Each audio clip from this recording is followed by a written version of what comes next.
Welcome everybody once again to Haunt Chat Live. Tonight in the spotlight, we have Count Gore Duvall. Ooh, I can't wait. Everybody, give a nice warm welcome to the one and only my Gravedigger. Hey, how you doing? How you doing? Welcome to Haunt Chat Live, and this is season 4. It's episode. I need one more finger. Episode 11. There we go. Awesome. Yes, like Mistress Laurie lets you know, this will be another one in our horror host series. Now, y'all know what a horror host is, right? We've had a few of them on here. Those are the guys that on Saturday night or specific night of the week or whatever, they will host old, usually kind of crappy but fun horror movies, things like that. And they usually have what? We grew up on that stuff. We grew up on that stuff, yes. There's a wonderful persona that puts it on, and they may include skits or things like that, all kinds of fun things going on. So this is going to be our next one in the series. I don't know how many we've done now. Z number 6, number 5. We've done a few. We actually have a playlist on the YouTube channel. You can go back and look at the playlist for the horror hosts if you want to go through and look at all these introductions of these wonderful people. They put their time. Usually it's unpaid. They're not making any money at it. They're doing it because it's fun to do. So, kind of like what we do, right? Yeah. We do it because we love it. I want to make sure everything's good here, and it all seems to be. So let's go ahead, and we're going to bring on, and I would like to introduce to you all, Count Gore Duvall. Hey, Count. Welcome. Unmute. There we go. How you doing, Count? I'm wonderful. Thank you very much for having me on the show. I'm honored, thrilled, and why did you take so long? No, we're working out. There's a lot of you guys out there, but you were definitely one of the ones that I wanted to get on here because I grew up with the classic monsters, I grew up with, and when I say classic monsters, I am not talking that Jason and Michael, and I'm talking the classics, the werewolf. Nixon and Truman. Those are the monsters. Those are the monsters I'm talking about. Go. You betcha. The werewolf and the mummy and Frankenstein and of course Swamp Count Thing, Dracula and those things going on there. So it is wonderful to have you on the show. Now, where do you reside out of currently? Where are you broadcasting out of? I out of my coffin. Yes. Yes.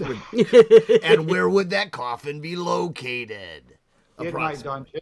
In your dungeon. Okay. It's going to be one of those nights, honey. Yeah, it is. Basically, from the standpoint that I was the first horror host to go to the internet, at that point I decided that it made no difference where physically I was because I'm here on the internet.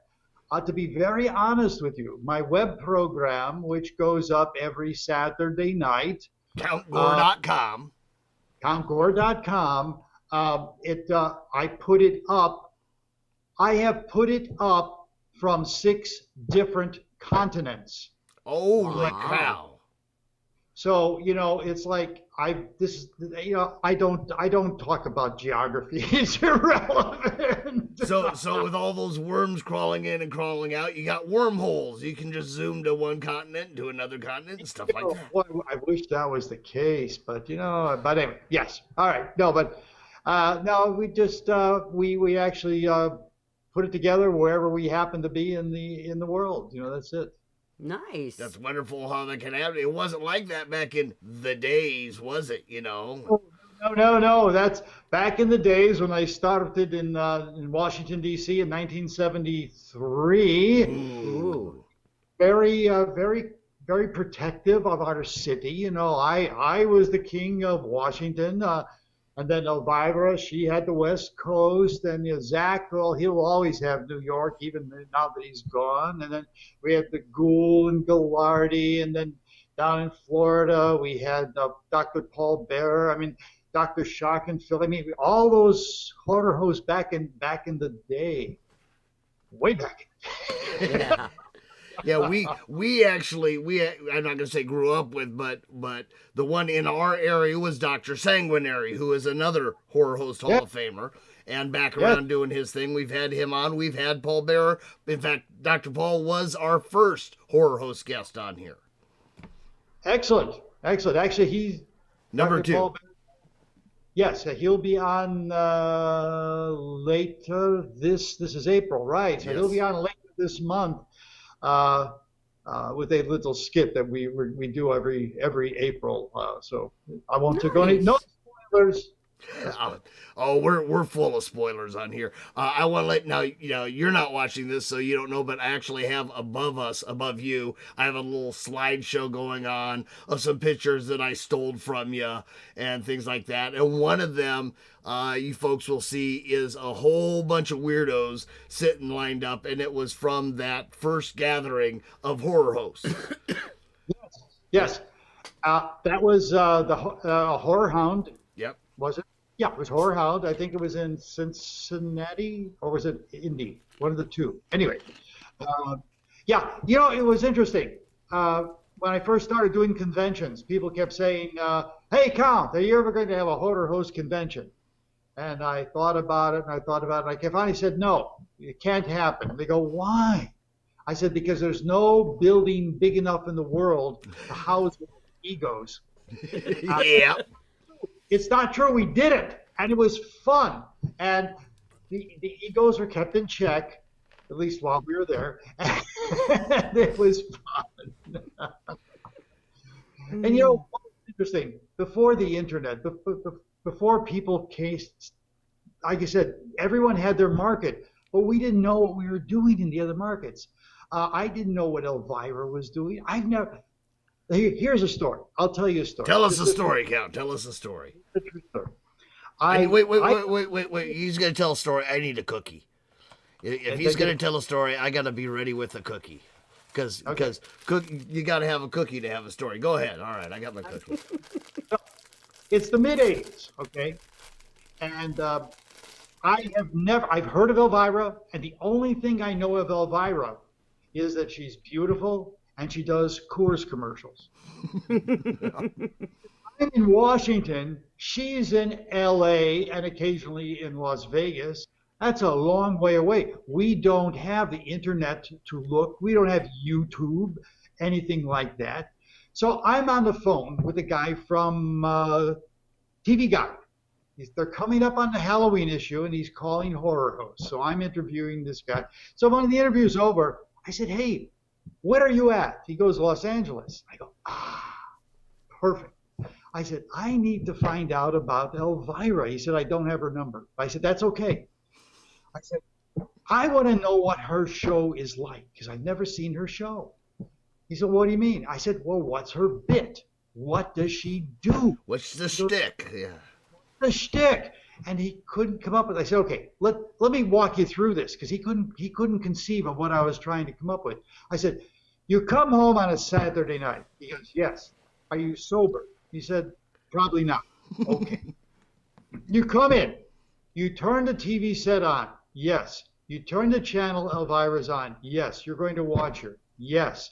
"Okay. What happens?" He says, "Well, they have an open." I said, "Is it a nice open?" He goes, "Yes." I said, "Okay. Then what happens after the open?" "Well, after the open, we see her." I go, "Okay. What is she doing?" "Well, she's lying down on this couch." "Okay. Now, what is her bit? What does she do when she's lying there on the couch?" He goes, "Well, um, uh, I don't know." I go, "What do you mean you don't know? You're watching her." He goes, I said, "What's going on?" He goes, "Well, I'm just waiting for her to fall out of her dress." Yeah, yep, Yeah. yep, yep. We're focused There's on. her We're shtick. focused on. Yeah. Mm-hmm.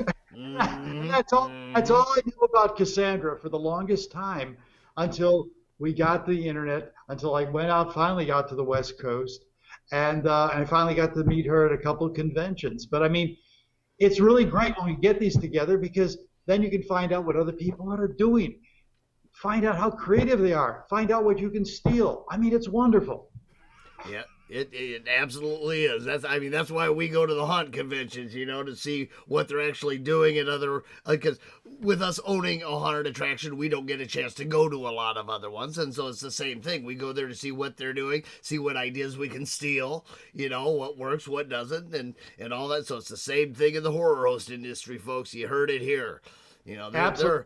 They're it's a literal cutthroat industry around there. So. Oh yeah. I mean, it is cutthroat, but there is a camaraderie and a shared pain, I guess. Good way to put it. Yeah. Yeah, because we grew up with Dr. Sanguinary's Creature Feature, the same type of a thing. Like I said, another Horror Host Hall of Fame inductee, as you are. And we have all that kind of stuff on there, and watching those, and I had never heard of Elvira and like you said, the Ghoul and Sven and yourself and all these other people out there. I had no idea. People in this little thing, because all we had was television watching them, which we loved, and we would tune in every Saturday night. I believe it was right after the news that came on, and we would watch.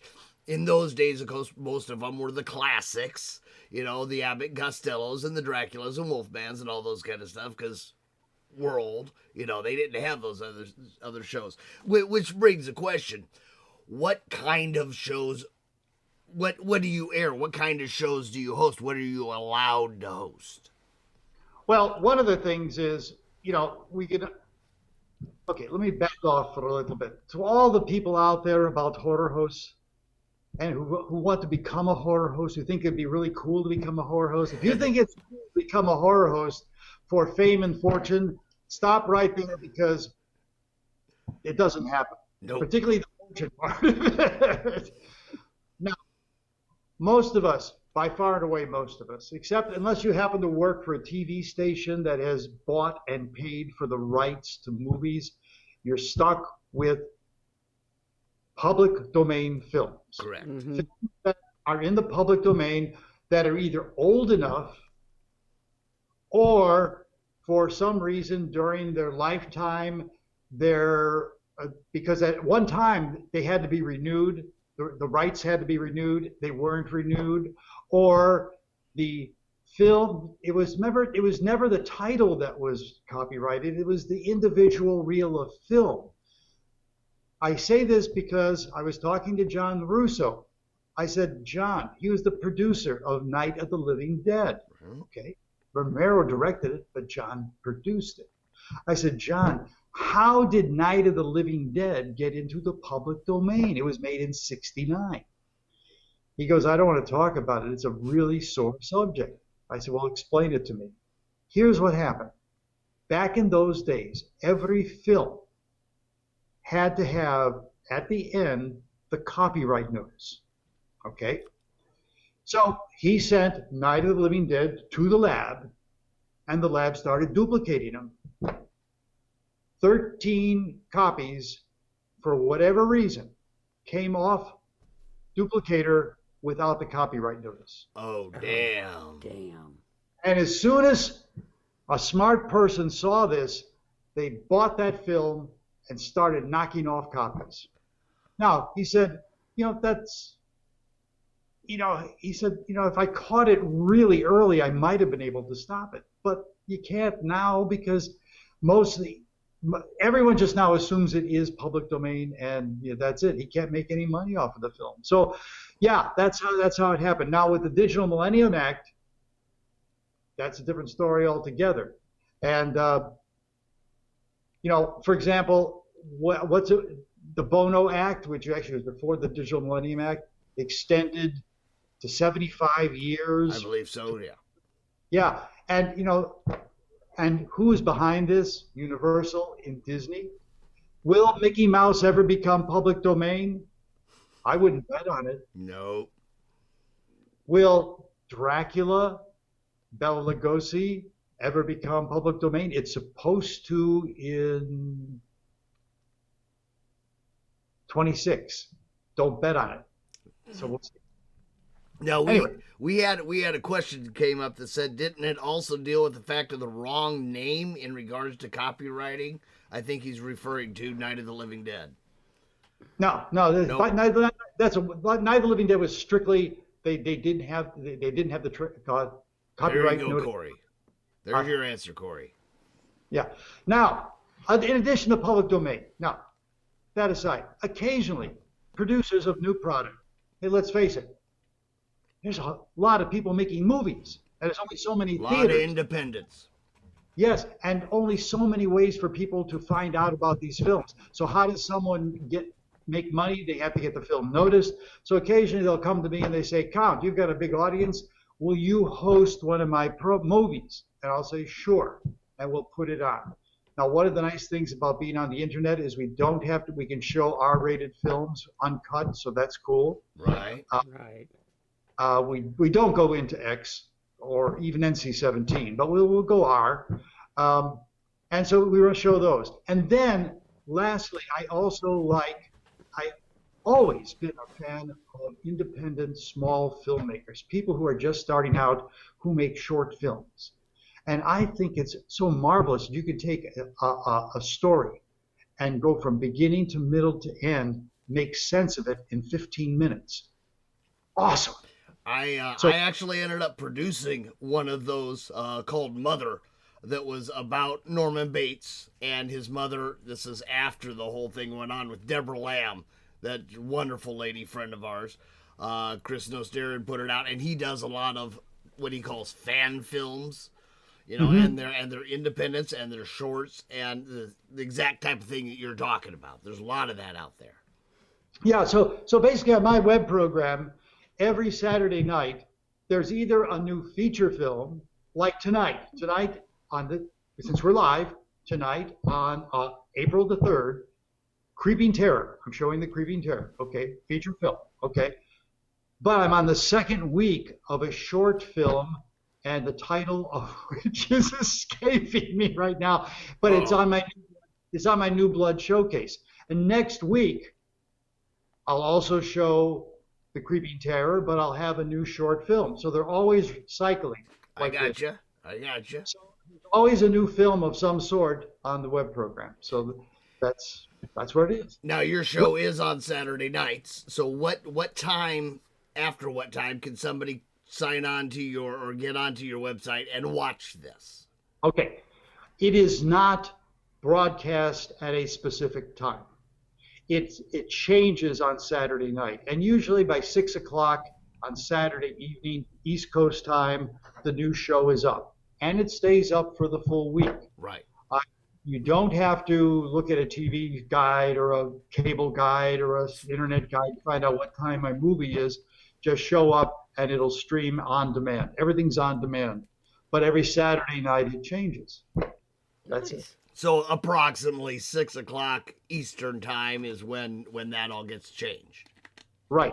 Awesome. I send out my promos. I have my first mailing list. The email goes out at 6 p.m. Eastern time, and people get to see it right there.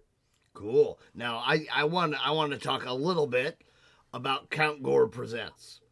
I was going to get to that. Thank you very much.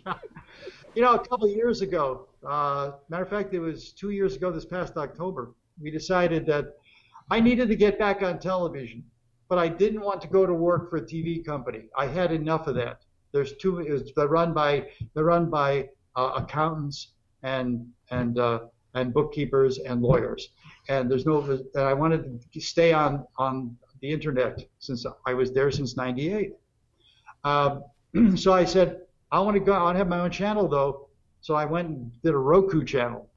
Now, if you have a Roku stick, plug it in, go and search out the store or just search Count Gore Presents. And by the time you get to Gore, it'll pop up, load it. The first of every month, I have 10 new videos. Now, this is what I call a curated site. And the reason I do a curated channel is because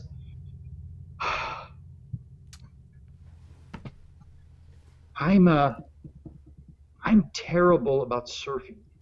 I'll sit there at a night and I'll sit there and go through Netflix and I'll go through Prime and I'll go through these Roku channel. I'll go through all these channels, and before I know it, I've killed 6 hours and I haven't watched anything. Easily. So I said, instead of doing that, every month there'll be 4 new hosted horror movies. Okay. So you can watch 1 per week, okay? Plus there'll be 4 celebrity interviews, and I split it between myself and Todd, I'm still terrible on your name, so I won't even bother. But Todd is an incredible interviewer, and he does more contemporary. I do more classic interviews, and then we also have 2 short films. So we have 10 new videos every month. Boom, beginning of the month, go watch, and that way you're not going to spend 15 hours trying to figure out what you want to watch. You can just go there and pick one. So you can either binge or you can plan that every Saturday night you're going to go out here and you're going to watch this, or Thursday night or whatever night happens to be your creature feature night. And Yeah, and the nice thing is I watch it on my 46-inch plasma television set, and it looks there you go. so I don't have to watch it on the computer.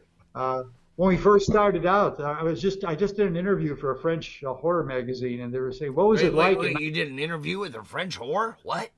Yes. Oh, awesome.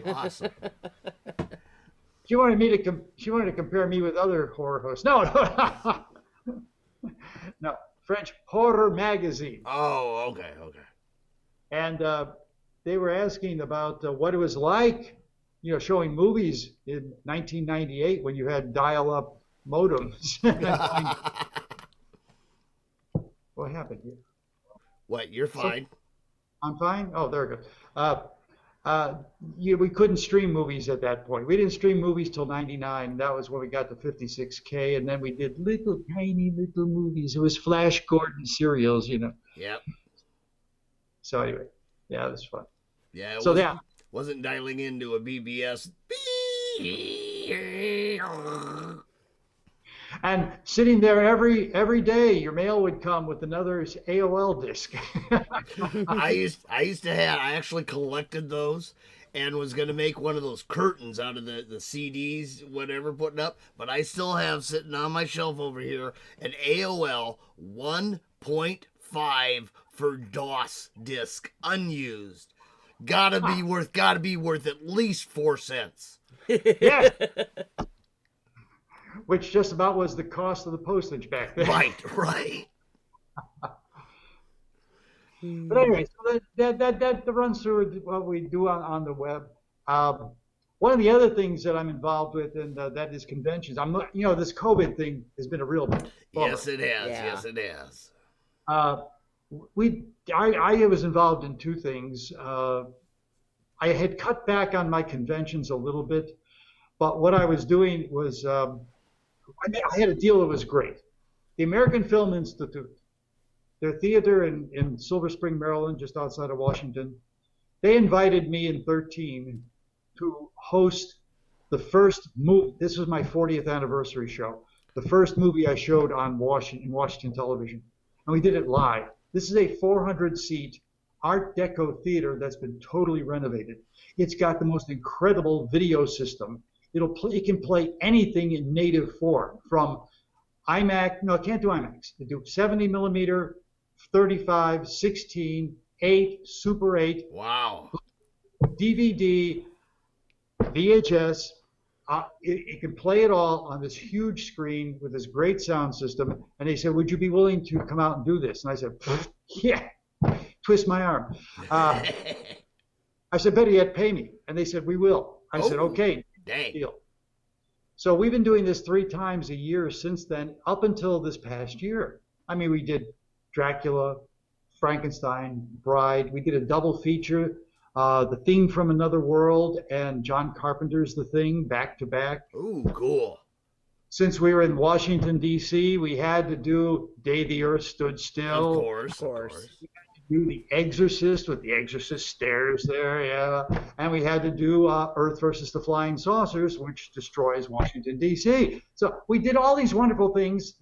We opened it up with a monologue. We did some video. We had the people there. It was always a lot of fun. Couldn't do that last year. So I'm hoping to do that again this year, this fall. That would be great. First thing I have right on my plate is Scares That Cares weekend, July 30th, 31st, and August 1st.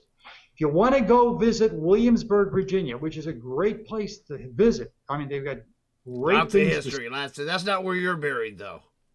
I'm not buried. I'm right here. So anyway, it's a charity convention. They actually raise. It's a nonprofit. They raise money to give cash money to people in need, primarily cancer and burn victims. And it's a real one-on-one thing. It just doesn't go to agencies. It goes to people. They actually have a selection committee and they pick people they're going to help. And it's a family-friendly convention. And I produce the costume contest and host it, which is judged by the celebrities that are at the convention. And Sid Haig is up until the time he died, he was there every year. Awesome. We have authors there, and so it's a great thing. It's at the DoubleTree in Williamsburg. ScaresThatCareWeekend.com will get you all the details. So that's my first convention. Hopefully after that, maybe we can do the AFI. What else? Other than just trying to get back getting into meeting people again, other than virtual's fine, but I can't bite anybody. Right. You miss the taste. Yeah. Of course. Yeah.